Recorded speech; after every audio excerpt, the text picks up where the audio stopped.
Hey guys, it's Kimberlee and welcome back to my channel. I make videos on all things lifestyle on a budget. Today's budget find is all about being able to lease an apartment and get approved for an apartment even if you don't make the 40 times or 80 times the rent. I'm super excited to share this video because it's another way for people that aren't on the conventional path or don't have conventional ways of making their money to still be able to get an apartment. Or if you're a student, maybe you're an artist or something like that, or maybe your income fluctuates or comes from multiple sources, or you do have a 9-to-5 normal job, but the amount of money that you make doesn't look like it's going to cover the 40 to 80 times the rent requirement that New York City has, which can we pause and just collectively sigh over that? Because it is 2022, there's been a pandemic, so much has happened, and even before that still, using that as a buffer does shun out so many people or make it so much harder for people to try to get apartments or live in the city for a place to lay their head. A collective cleansing breath for those of us that have, different types of income, that struggle with their credit score, anything like that. You are not unworthy of having a place. You are not less than for needing some assistance. And today's video, I want to focus on a company called the Guarantors that I actually use in order to get to my apartment. I want to talk about how the process works, what exactly it is, and then I want to use my experience as an example to kind of help you to understand how everything works out. So the easiest definition for the Guarantors is that they're almost like a co-signer. So what this company does is that they pair you up with an insurance company that basically vouches that, hey, this person is going to be good for their rent and we're going to have backup money should we need to step in, but like we definitely don't want to need to have to step in. Like you shouldn't be getting it to be like, oh, well, when I can't pay my rent, they'll do it. That's not how it works. You'll still have to pay it back. But basically they're like a middleman that's kind of like an electronic guarantor in a sense. So it's not a family friend or a relative. Once you end up getting linked up with an insurance company, you have like a lease bond agreement that is through the insurance company, and then you're either your landlord or your building management, etc., whoever's doing your lease. A lot of times there's a credit minimum for these apartments, and if it's below, people think that like, oh, you can't pay for it, you're not going to be good for it, and they just reject you right away. It's another buffer to kind of help you along if you're fall into one of those categories. They cover all different lengths of leases, so even if you have a short lease like 6 months, they can cover that, and they go up to like 24 months. It's not just for renters as well, but that's the one I'm going to be focusing on, and that's probably the most popular one, is to have a guarantor for renting an apartment. Another great thing about the Guarantors is that it's per lease, not per tenant. So if you have multiple roommates, all the roommates can be represented under this one lease guarantee or this lease bond. How much does it actually cost? Well, unlike other places that might have like a going fee, to use their business, the Guarantors is free. The thing that you're paying for is kind of like a security deposit, but it's not the full amount. So you know how when you're usually renting an apartment, they'll say they want the first month's rent and they want the security deposit.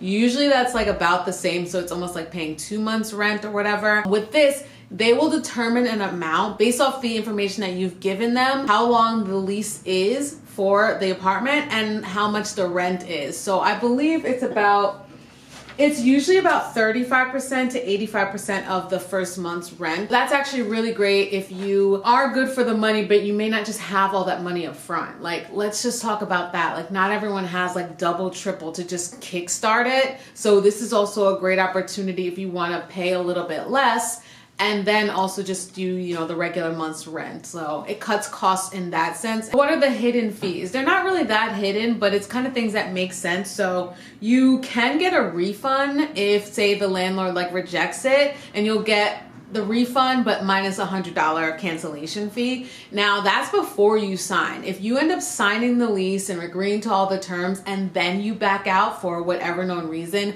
there is a $300 cancellation fee. So just keep that in mind and make sure like you're good to go. Make sure the landlord's good to go, all of that kind of stuff before you start to back out, because you don't want to lose out on your money. Now, in chatting about credit score and things like that, I wanted to get some specifics so that people know right away, because I know that that is something that can be a game changer. So right here on their website, they have an FAQ section that is super, super, super helpful. And they said they can approve you even if you have no credit. So if you're a student or just someone that has no credit whatsoever, they can still approve you based on other things, but they can't approve individuals with credit scores below 630. So just keep that in mind. If you do have a credit score below 630, you probably won't get approved. Say you do make a good amount of money, but you do have this issue, like just double check with them. But that's good for ones where credit scores have to be much higher. So if you are, say, 645, 650, 700, something in that range, you still have an opportunity to get approved. So, you know, it is helpful, but there are some barriers, and I do understand that that does cut some people out, unfortunately. Another thing that's kind of important to know is that they don't run a hard credit check.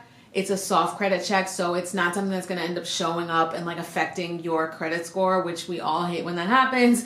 The minute there's like a credit check, it just brings down your score, which I don't get the correlation. Like, why is that even a thing? Why do you suddenly have to have like a repercussion for just checking it? Somebody explain that to me.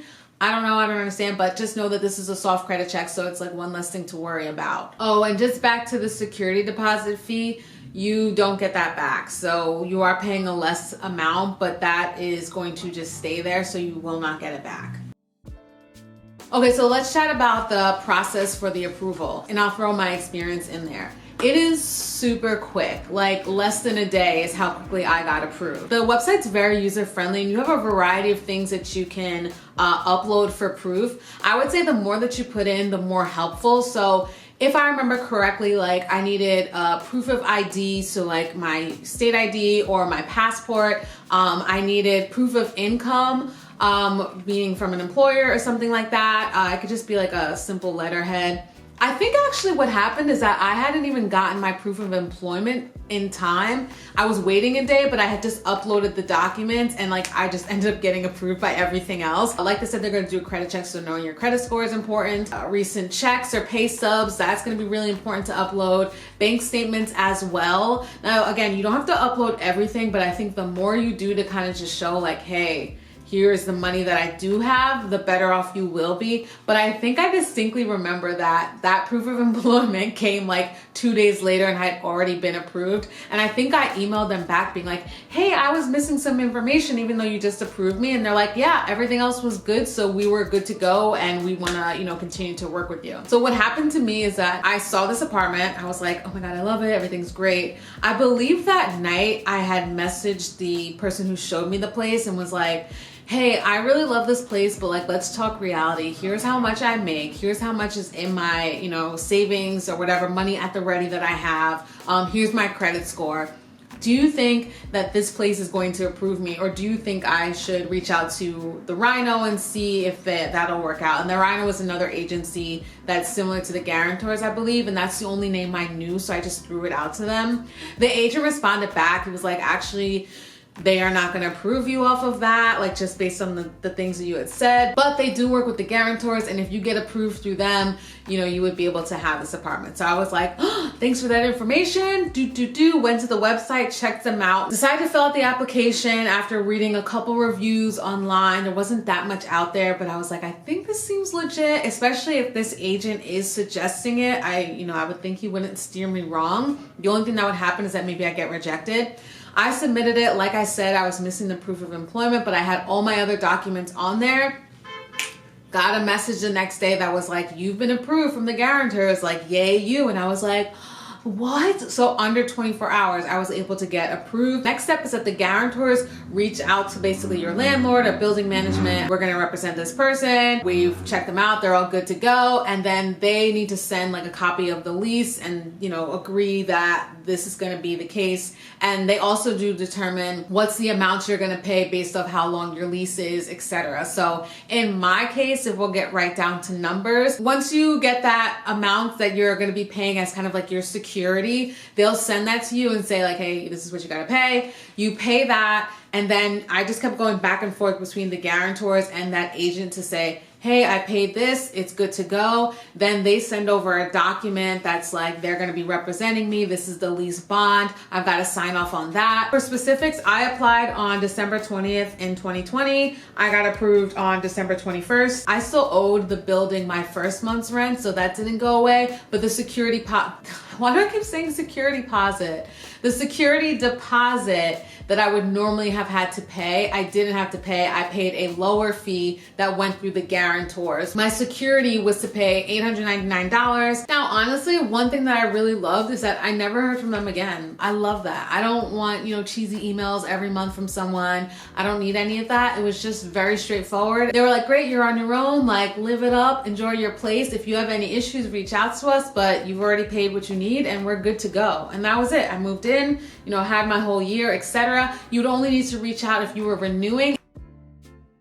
I technically ended up being able to not need them. I made enough money that I could prove that I was making the 40 times the rent.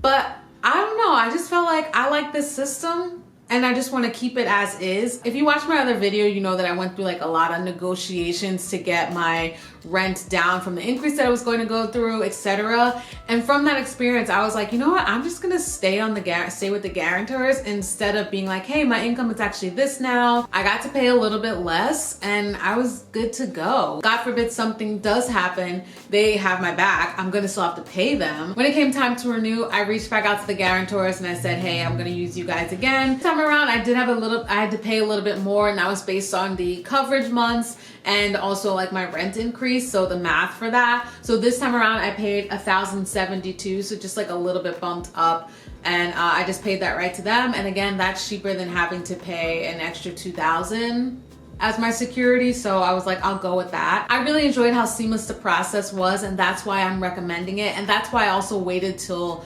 this year to recommend it. We'll be honest, I did not know much about it when I signed up for it. I just needed something really quickly and I was just kind of hoping for the best purely out of the suggestion of the agent. I'm so glad they did that, because in the moment that I needed it, that was it, and that helps, speed up the process, because as you know, in New York City, you gotta like be so quick because you'll miss your apartment, etc. So I'm so glad that he suggested that. I'm glad the process was easy. They don't bug you all year. I didn't get into a scenario where I needed them, thankfully. So I don't know what that process is. I don't know what happens if you get rejected, what it would be based off of. That's my experience. I think it's worth a shot.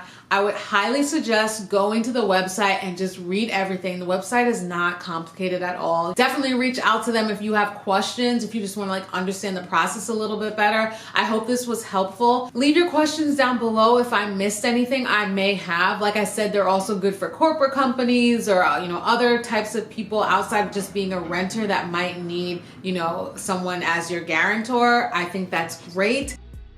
Just to wrap up, some fast facts in case you just want like an overview once again. No fee for it. You pay a percentage of the first month. It's per lease, not per tenant. So if multiple roommates, you're all gonna fall under that one category. It's a quick approval process. You upload your documents. If you default on your rent, yes, you will still have to pay them back, but they are going to be paying your landlord for you just at that start. It's a soft credit check, not a hard credit check. So there's some leniency there, which is a relief. If the landlord doesn't accept it, you do get a refund minus the $100. If you end up signing off and agreeing to the agreement but then backing out of it, you will have a $300 cancellation fee, so keep that in mind. And then the documents that you're gonna need is like your ID, your recent pay stubs, your bank statements, etc., etc. The more you're able to put in or kind of vouch for yourself, the merrier, so definitely consider that. The other companies that I kind of saw their names when I was looking at apartments are, I think they're called the insurers and Rhino, but I don't know